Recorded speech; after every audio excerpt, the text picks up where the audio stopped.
that was amazing to me, to start to learn about what this mind is and how it affects us and why it's ruling us and why that makes us suffer. And it comes down actually to our identifications. The baseline of why we suffer is any moment we identify with the mind's interpretation. Aloha! Do you enjoy connecting with visionaries who generate positive change? Curious about how they keep a courageous focus above the status quo? Are you ready to embrace your own wholeness and potential? I'm your host, Colleen Akiko. This podcast aims to help prepare and equip you to fully embody your unique purpose for inner and outer compassionate transformation. So tune in, catch a spark, and we can all show up to blazingly be the change.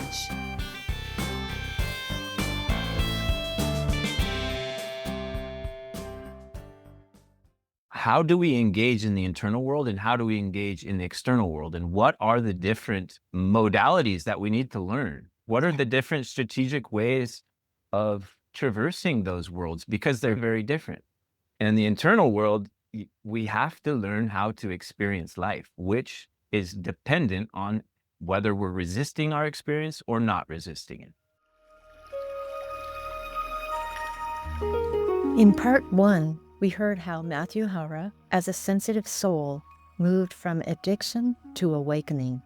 In part 2, we explored the nature of the mind, the illusion of separation, and how identification with the mind leads to suffering, and ultimately how presence, non-resistance, and practices like yoga reconnect us to truth and to our heart and to embodied presence.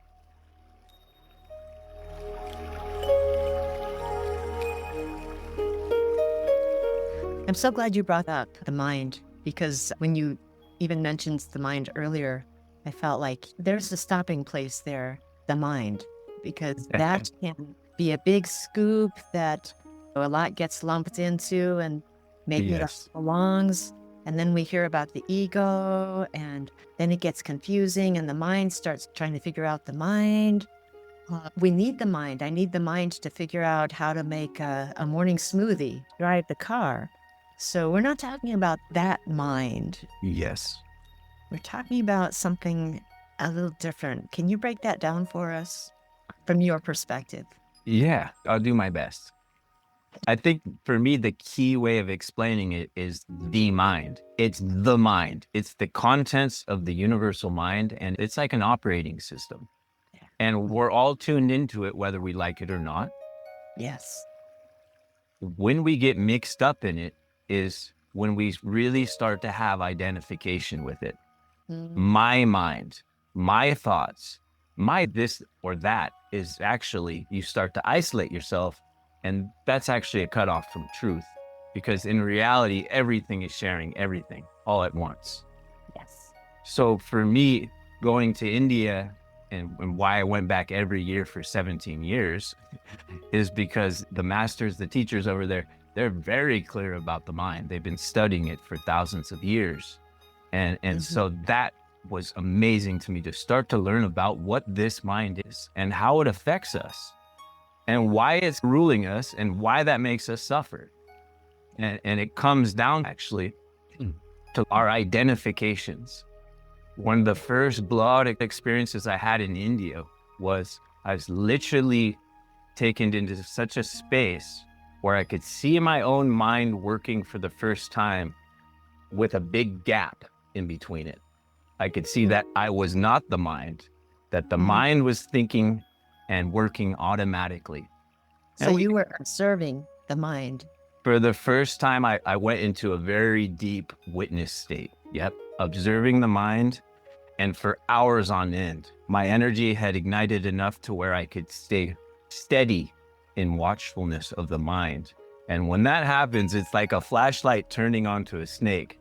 And it starts to become a rope, actually, because you start to see what it is. So instead of this kind of fear-based way of thinking and isolating, needing to understand, it starts to expand. You start to see the mind for what it is, you start to allow it.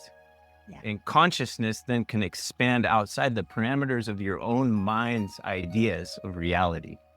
Yeah. I love that metaphor, the flashlight on the snake, because that sounds what was happening when you came back from your first trip to India and started sharing with your friends. You were putting the flashlight on the snake. I think so. Inadvertently, though. Yes. Yeah, it was not intentional to try to hurt the snake. That's true. Yeah, I never really thought about it like that, but that is what was happening. I know there are sacred texts that talk about, in terms of light and darkness. Darkness cannot comprehend the light. Yes. And that there is some connection there, some interplay.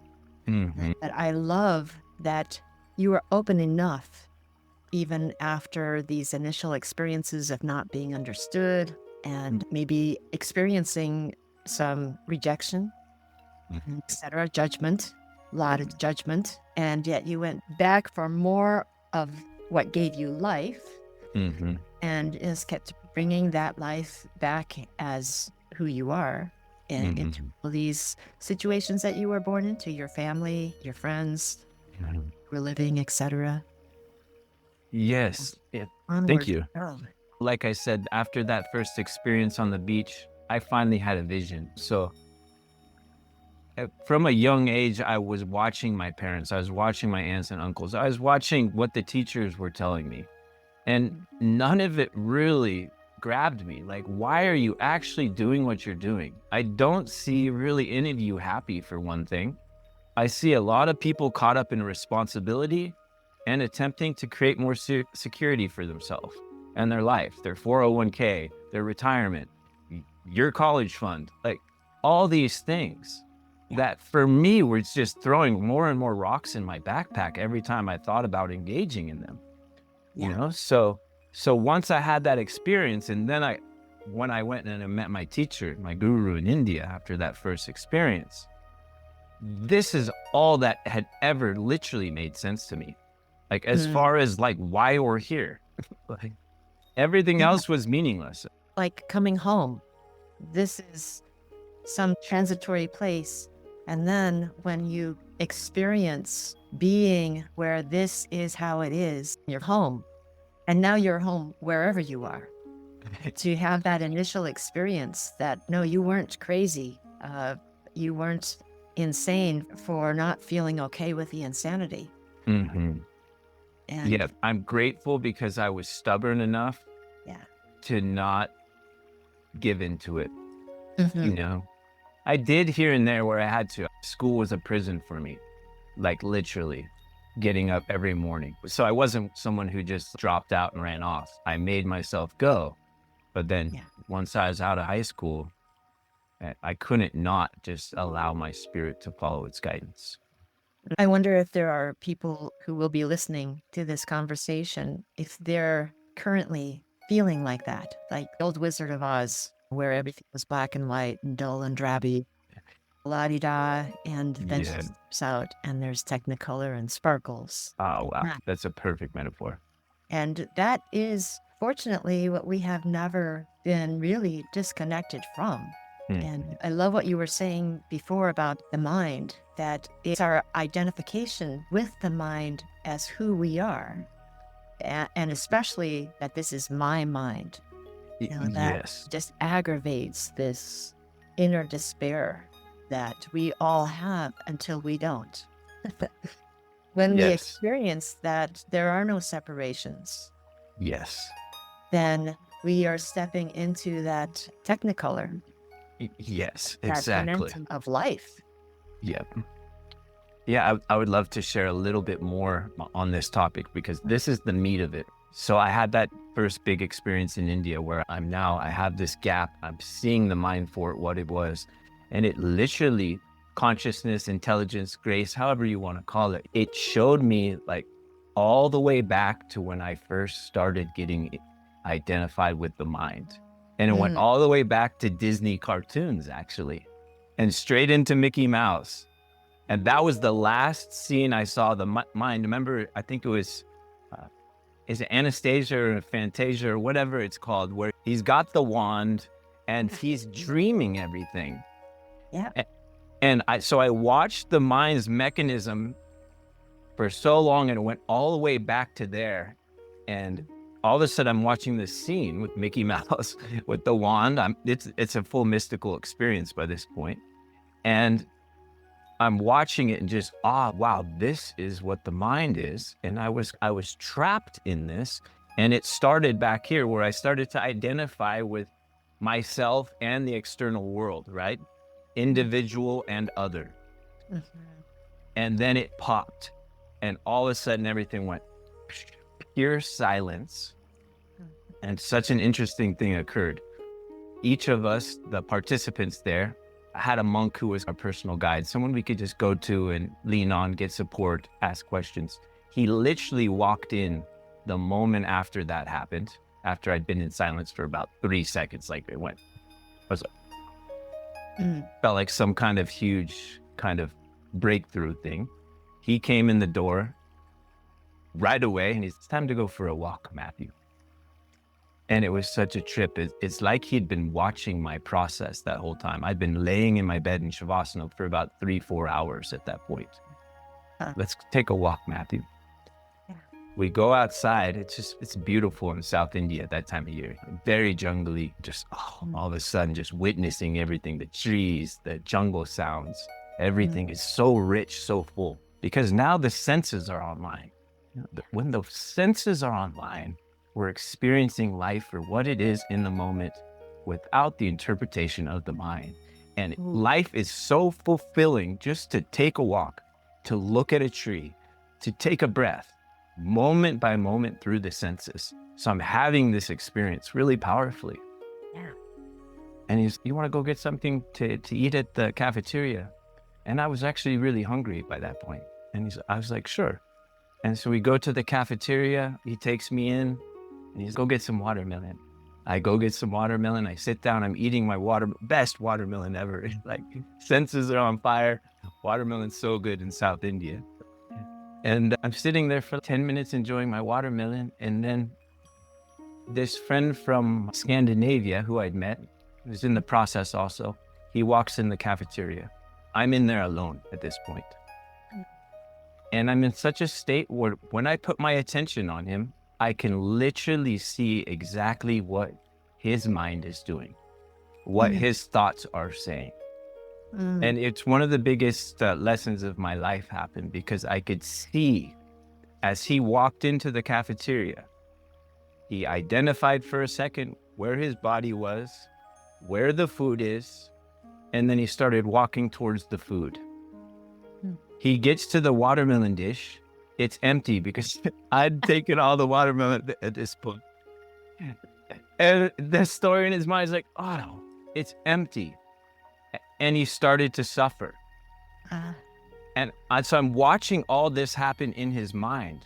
And it was so clear to me that the baseline of why we suffer is any moment we identify with the mind's interpretation. The moment he identified that the bowl is empty, I don't get watermelon, he started suffering. And that was such a lesson because I could see all of a sudden it's identifying with anything. It gets in the way of experiencing life for what it is in a moment. Is that the same as attachment to outcome? It's same thing. Yeah, same thing. And I'm not saying that's a bad thing. This is the mind. This is how we're designed. But I was so clear that he started suffering. And of course, I was like, oh, wow. I had some more watermelon on my plate. I was like, hey, brother, I have some watermelon. Come. And he got so happy. And that's what we did. This is our life. Like we go, use up and down. Oh, I got what I want. And then the next need of the body or desire your life or whatever. But it was so clear to me. The moment we start suffering is when we do get attached to a story and we identify for a moment of what's happening in the body. I could see literally that his body was happening automatically. Breathing was happening automatically. All life was so connected. But the moment we do identify with any interpretation of life, we create a separate entity. And I know you have spoken and written about the concept of non-resistance, which to me hearing what you're saying, it's like no matter who we are, our calling is to non-resistance, but not in a way that, oh, I'm going to surrender and now I'm going to be tortured and suffer, which So was what the mind tells me. If you don't resist, they're going to walk all over you. Because maybe I have had some of those experiences. totally. When I can just really experience, as you were describing, the presence in the moment and knowing not only is all well, all is beyond words, amazing and wonderful. Yes. And in that moment, to be free, to not have to resist. I have a choice. I can resist or not resist. But in that moment of being in and knowing and being part of what I don't know how to articulate, I would just say Yeah, it's beyond, yeah. then non-resistance is fine. It's not a problem. Yeah. Because I haven't made it one. Exactly. And I think it's super important. This is one of the biggest areas that I feel like we lack in our modern educating of the human being, which the East has really focused on, is like, how do we engage in the internal world and how do we engage in the external world? And what are the different modalities that we need to learn? What are the different strategic ways of traversing those worlds? Because they're very different. And in the internal world, we have to learn how to experience life, which is dependent on whether we're resisting our experience or not resisting it, right? Yeah. And yeah, the internal world is crucial that we cultivate the ability to not resist what's happening. Therefore, we're then connected to truth, which then connects us to our body, which connects us to higher consciousness when we're aligned with truth. If we're resisting the truth, we're cut off. But for the external world, we need to learn how to say yes and when to say no. The no's are as important as the yeses. So it's very important that we learn about those worlds. For me, what comes to mind right now is what you're talking about in the little story, because our lives are just filled with these little stories of the watermelon. Yeah. But that's a perfect illustration. So we can just be in this state of constant surrender is the word that has been really relevant to me lately, surrender. So in a constant surrender and knowing the I am that I am, I don't have to say, oh, this person needs this. Shall I give it to them? I don't have to go through that process. I can just let my heart flow and just move however is best for me to move in that moment. And I'm both guided and supported and led at the same time. I guess there are all kinds of ways to describe that flow. Life living us in some way. Yeah, and you said it also, the heart flow. It's the heart's intelligence. Exactly. Like when we step out of the mind's mode, the heart comes online, and the heart is connected with higher intelligence, which is connected with everything and everyone. And then it can flow more serendipity. Just leave. Yeah. You said the first part, I'll say the second. Harmoniously, it's in alignment with that which is bigger. Yeah. And that is when, boom, we're back in Wonderland. Because, we're connected to that. And the magic. What's the last word you said? To the magic. The heart, when the heart's online, life is magic. It really is. And it was designed to be that way. Like, as above, so below. Like, that is true when the heart's online. It's not true when we're living through the frameworks of the mind, because then we're only seeing yes and no's, good and bads, right and wrong, left and right, binary. Yeah. This is relevant to me. And I guess it'll be perpetual until I go somewhere else. Yeah. But, I find I have to use my brain a lot. Right now I'm working on putting things together to launch this podcast. And so I have to learn video editing and all kinds of technical things that the little surface part of me says, just go get a root canal instead of that. That's not appealing at all. However, when I say, oh, wait a minute. Okay, your voice has been heard and you can go to this corner of the desk. Mhm. You can still hang out, but you are not what my heart is hearing right now. Yes. And it's such an interesting journey, isn't it? I'm Mhm. finding that I shut down my awareness too easily on what's going on in my body. Mhm. And I'm just rediscovering that my body, including my heart physical and my heart beyond physical, Mhm. it's on board to help me out. Yes. I only listen. Yep. I have a hard time getting still. And Yeah. so I appreciate your yoga practice, for instance. You had mentioned that we each are so unique. And so we find those ways that help us strategize how to stay in this connection. We're always in connection, but to not be obstacled by the illusions. Yes. Yeah. So your yoga Beautifully put. Yeah, I don't know if obstacle is a word, but No, I think that was perfectly clear to me. I thought you expressed that. Yeah. thanks. So the yoga, I Yeah. start every day with the morning sun salutation. Of course, I've customized that with other practices that have been meaningful for me. But beyond that, I don't have a whole lot of experience in yoga. But my best friend who passed a couple years back, for her, she used to talk with me about that. She knew me really well. She would say, as this is for you, yoga is for me. Mm-hmm. And so I knew that was very clearing for her and that she Yeah. was able to come into that place, and obviously for you as well. Mm. Could you describe that a little and your journey with that? Sure.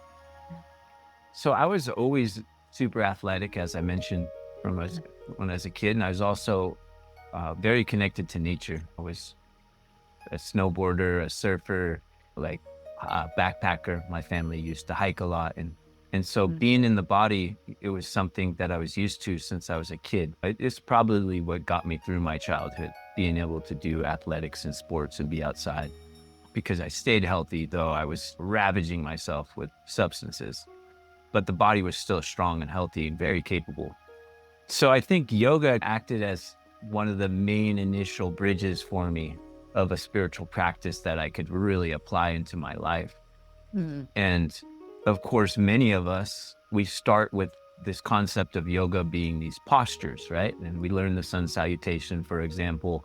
We start going to some classes, then maybe we try some hot yoga, this, that, and the other. I started to learn that yoga was so much bigger once I started to go to India and learn about different branches of yoga and go and visit different traditions and dive deep.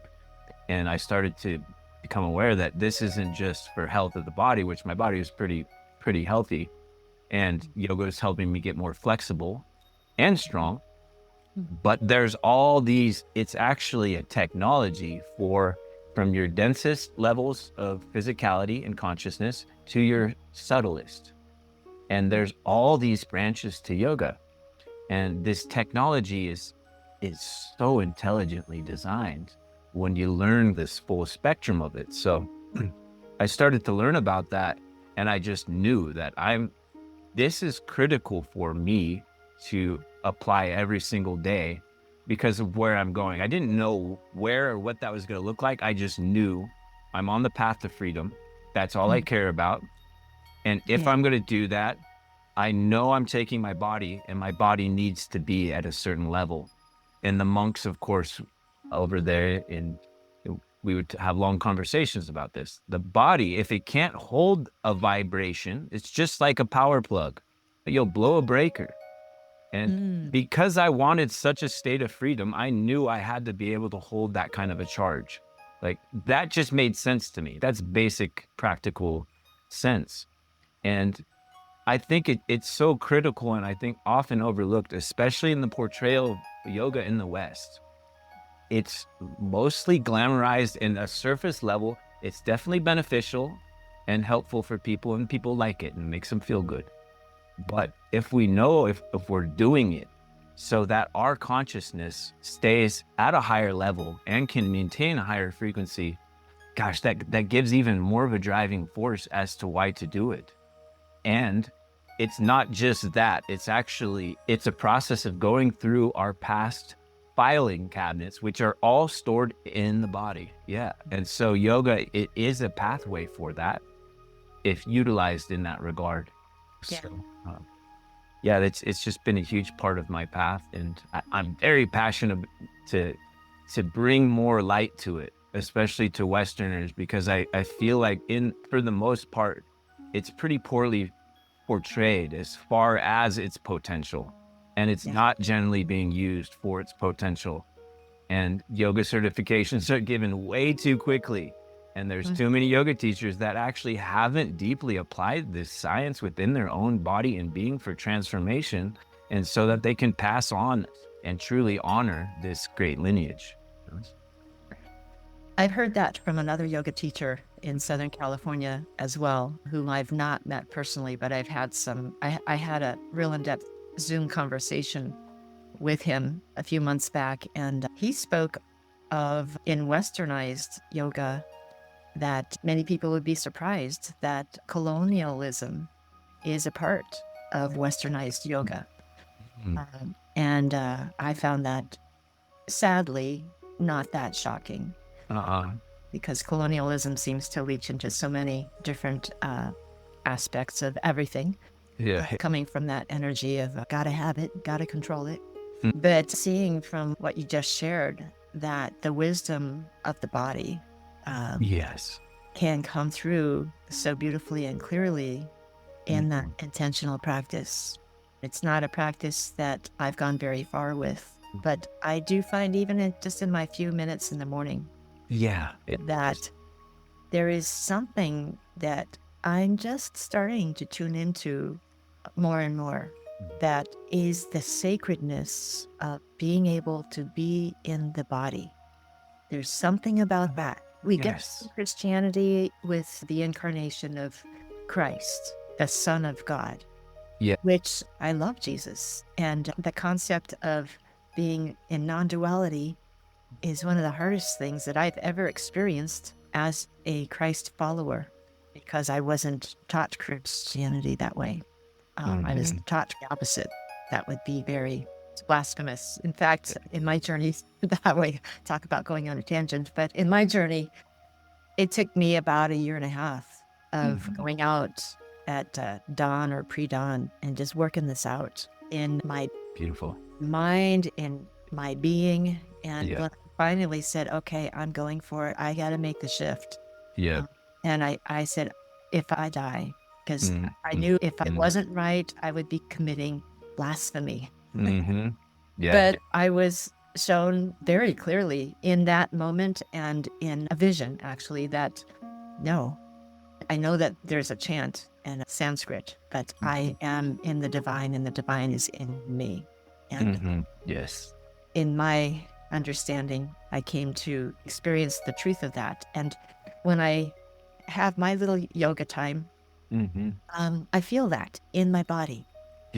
It's when I'm stretching and moving, and sometimes I feel like, oh, it's best if I move this way today and not that way. I need to stay longer here. What's happening here? Oh, wow, my heart was so close, and I need to be open, so I'm going to stay here longer. Oh, I need to breathe. I need to breathe a little deeper. And sometimes emotions will come out. Absolutely. And on the one hand, as long as I don't judge the emotions, they feel good. If I judge the emotions, then I go into that suffering place. And this podcast that you're speaking on, the idea germinated in that quiet moment. My body, just being quiet, just trying to calm down the chatter. I'm a little chatterbox, showing up, just being still, no agenda, except I need to be in my body, and certain moves help me to, oh, there's my foot. Oh, my left toe joint is feeling a little crotchety today. Maybe I eat this way and won't hurt when I walk. Just little things like that. They seem so simple and not very impressive to my mind, honestly. My mind is like, oh, are you in pre-kindergarten or something? Come on. No, but That's yes, sweet. that's Right. So sacred. That's it though. And that's again how I often see yoga is misportrayed over here. Like you'll go to a class and they just took you through 30 postures in an hour. Mm. And often people don't initially like my classes because we might do 7 postures in an hour and a half. Yeah. But it's that what you're talking about. It is tuning into your own embodiment, Yes. meeting yourself where you are, and then deeply listening from that place. That is the path of yoga. Mm. And through that, an intelligent evolution does happen within the body, and we are able to tune into the heart, and an evolutionary process starts to unfold. That's the broad, at least from my perspective, that's the broad path of what yoga is all about.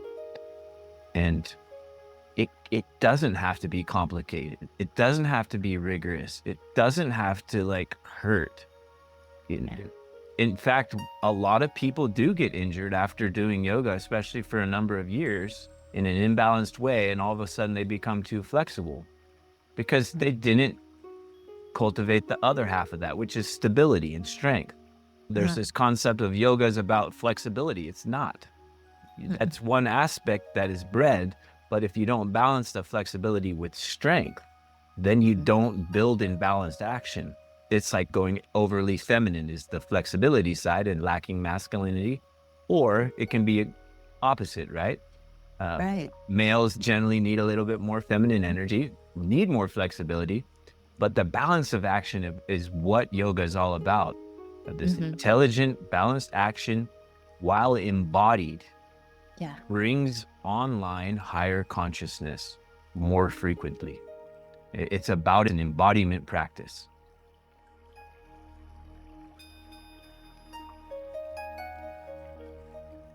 Thank you for joining us for Come Home to the Body, Part 2 of the We Be the Change series with Matthew Hara, Individuality and Universality. I hope this brought a real richness to you in savoring the question, how can I trust my body's wisdom over my mind's story? For related bonus content and your invitation into the We Be the Change community, please feel free to visit SongRise.LIVE. That's SongRise.LIVE. This is Colleen Akiko, wishing you much love and many blessings.